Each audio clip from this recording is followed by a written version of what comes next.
மேய்க்க முடியாது. மேய்ச்சி கொண்டு வர முடியாது என்னண்ணே? நான் மேய்க்கணும், என் மகன் மேய்ச்சிட மாட்டான். சரி, நீங்க மேய்க்கிறமே உங்க பையனே மேய்க்க முடியாது. மேய்க்கண்டா வைவாங்க. கண்டிப்பா 2 பேரும் 2 அடி கூட கொடுப்பாங்க. அப்படியாண்ணே? வாங்கிட்டு ஐயா விடல ஐயா வெள்ளாம காட்டுல விட்டேன்னா இப்போ நேரத்துல எவனும் வந்து குசா அடிச்சுடுவான். கண்டிப்பா கண்டிப்பா கண்டிப்பா. அவங்க மழையங்கான வண்டியங்கான நான்லாம் சரிக்கால பெரிய ஆளு விட்டுருவாங்க.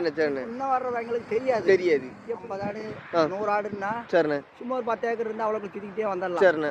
இது 500 ஆடுங்கும் போது ஒரு 500 ஏக்கர் கண்டிப்பா வேணும் வேணும் அப்படி இருந்தா நம்ம இது பண்ண முடியும். சரிண்ணே.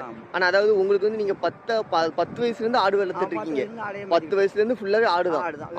ஒரு வேலைக்கு போனதே வேலைக்கே போல, வெளி வேலைக்கே போல. இன்னும் சில படிச்ச மக்கள் வந்து இருக்காங்க. அவங்க வந்து புதுசா ஆடு வளர்க்கணும்னு இப்ப நிறைய பேர் நினைக்காங்க பாத்துக்கோங்க. எங்கள மாதிரி மேய்க்க முடியாது. வளர்ப்பு குட்டி மாதிரி ஒரு 50 குட்டியை வாங்க. சரிண்ணே. ஒரு தொழு போட்டு வளர்க்க சீனாரை போட்டு அரிசி புண்ணாக்கு இதை போட்டு வளர்க்க. அப்படிதான் வளர்க்க முடியும்.